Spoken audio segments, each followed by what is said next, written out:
Hello students, last time हम देख रहे थे रेगुलेशन ऑफ किडनी फंक्शन, उसी को कंटिन्यू करते हैं। तो हाइपोथैलेमस का फंक्शन तो देख लिया था। अब नेक्स्ट आता है आपका जस्टा ग्लोमेरुलर एपरेटस। ये जेजीए जो है ये मेनली आपका क्या बनाता है, 3 सेल से मिलकर बना हुआ है, मैक्यूला डेंसा, जेजी सेल्स और पॉल्किसन सेल्स। ठीक है, जब किडनी का हम स्ट्रक्चर देखेंगे तो वहां पर ये तीनों चीज आ जाएगी जेजी एपरेटस के बारे में, तो वहां फिर से हम डिटेल में आ जाएगा। अभी आप बस ये याद रखिए कि इन 3 चीजों से मिलकर बना रहता है। ठीक है, अभी जेजी सेल्स या जेजी एपरेटस जो है ये क्या रहता है आपका, यहाँ पर यही मेन जो है आपका दूसरा एक कॉम्प्लेक्स रेगुलेटरी रोल प्ले करता है। क्या है, कॉम्प्लेक्स रेगुलेटरी रोल प्ले करता है किसमें, तो रीनल फंक्शनिंग के लिए।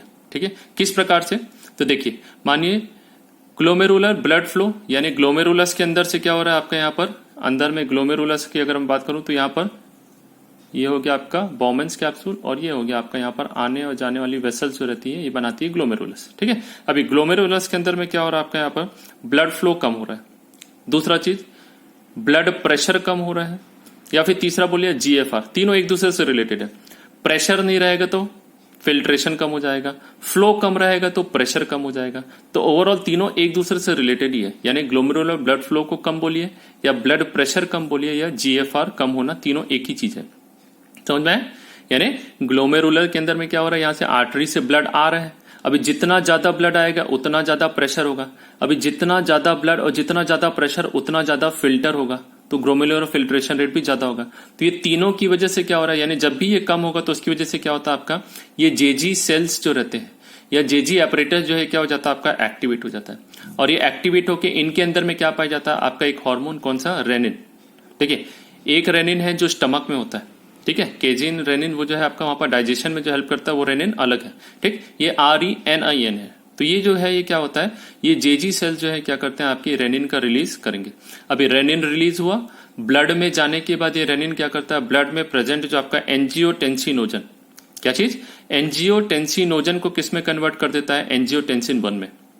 ये एंजियोटेंसिन 1 बाद में इसी रेनिन के प्रेजेंस में, ऑक्सीजन के प्रेजेंस में लंग्स में कहा कन्वर्ट हो जाता है, ये आपका एंजियोटेंसिन 2 में। किस में कन्वर्ट हो गया, एंजियोटेंसिन 2 में। ठीक है, तो रेनिन एंजियोटेंसिन मैकेनिज्म बोलते हैं, ये रेनिन एंजियोटेंसिनोजन मैकेनिज्म एक ही चीज है। ठीक है, रेनिन एंजियोटेंसिनोजन दोनों क्या है, एक दूसरे से रिलेटेड है। तो ये रिलीज हुआ तो ये कन्वर्जन हुआ। अभी रेनिन एंजियोटेंसिन 2 में फाइनली कन्वर्ट हुआ। अब एंजियोटेंसिन 2 का क्या है, यहां पर 2 फंक्शन है। पहला फंक्शन जो है क्या है, वेसोकॉन्स्ट्रिक्टर। वेसोकॉन्स्ट्रिक्टर मतलब क्या होता है, ये वही चीज, वेसल्स को क्या करेगा, कॉन्स्ट्रिक्ट करेगा, यानी उसके जो है ल्यूमन को नैरो करेगा, छोटा कर रहा है। अभी छोटा होने के कारण क्या होगा, अंदर में प्रेशर बढ़ता जाएगा। प्रेशर जितना ज्यादा होगा यहाँ पर क्या हो जाएगा, ग्लोमेरुलर फिल्ट्रेशन रेट भी बढ़ जाएगा। ठीक है, तो ये एक दूसरे से रिलेटेड। नेक्स्ट एंजियोटेंसिनोजन या एंजियोटेंसिन 2 का जो दूसरा काम क्या रहता है, ये आपका एड्रिनल कॉर्टेक्स। एड्रिनल कॉर्टेक्स कहां पर, एड्रिनल ग्लैंड। एड्रिनल ग्लैंड कहां पर, किडनी के ऊपर में, दोनों किडनी में, अगर आपको याद होगा तो दोनों किडनी के ऊपर में एड्रिनल ग्लैंड पाया जाता है। तो 2 पार्ट में डिवाइडेड है, कॉर्टेक्स और मेडुला। तो ये क्या करता है, एंजियोटेंसिन 2 जो है ये एड्रिनल कॉर्टेक्स को क्या करता है, एक्टिवेट करता है। ये एनसीईआरटी में टर्म दिया हुआ है एक्टिवेट, इसीलिए टर्म को याद रखिएगा एक्टिवेट। स्टिमुलेट भी वैसी ही है बट टर्म जो है हमें याद रखना है, एक्टिवेट करता है। ठीक है, अभी एड्रिनल कॉर्टेक्स को एक्टिवेट करने के बाद क्या होगा, तो यहां से रिलीज होता है एल्डोस्टेरोन। कौन सा हार्मोन, एल्डोस्टेरोन हार्मोन सिक्रिट होता है। और ये किस में एक्ट करता है, तो ये एक्ट करता है डिस्टल रीनल ट्यूब्यूल में। किसमें, distal part of renal tubule, जिसको हम बोल सकते हैं डिस्टल कॉन्वोल्यूटेड ट्यूब्यूल में काम करेगा। डीसीटी में काम करने के बाद ये क्या करता है, यहां से सोडियम और वाटर के रीएब्जॉर्प्शन, किसको, सोडियम और वाटर के रीएब्जॉर्प्शन को क्या करता है, स्टिमुलेट करता है। यानी एल्डोस्टेरोन के कारण शरीर में ज्यादा से ज्यादा क्या होगा आपका, सोडियम का रिटेंशन होगा।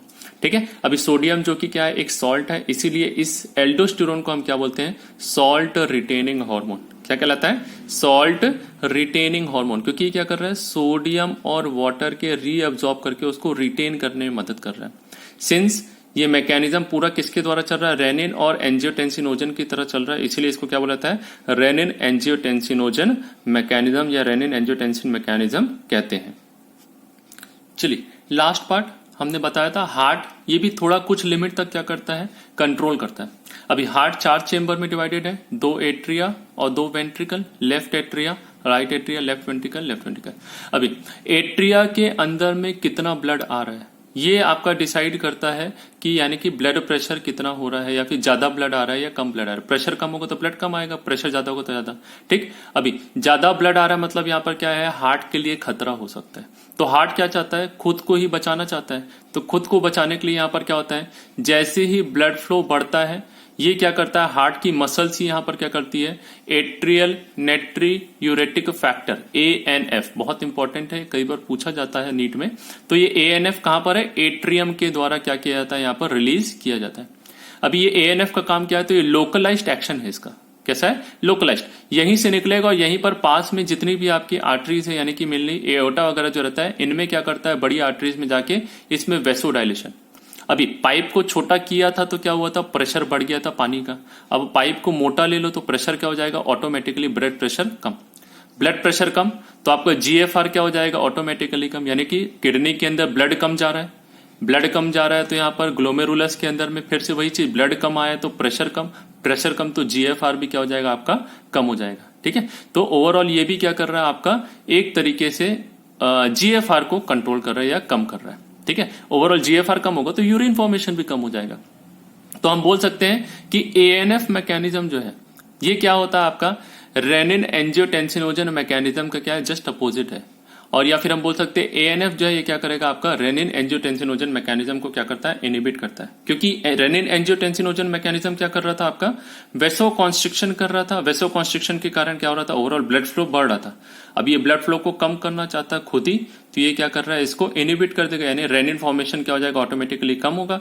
रेनिन नहीं तो एंजियोटेंसिनोजन नहीं, जिसकी वजह से क्या हो जाएगा आपका मैकेनिज्म, यानी कि ब्लड फ्लो जो है कम हो जाएगा।